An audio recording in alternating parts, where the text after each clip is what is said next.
la fretta in una città, allontanarsi vicini, andare più in là, in una piccola casa sotto un bambù, tra gli animali, i palmeti, una tribù. Arcobaleni e fiori coltiverò, delle farfalle amica diventerò.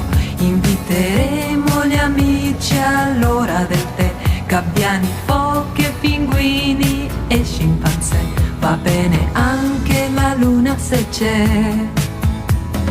Canta la libertà, cantando vivi la libertà, vivendo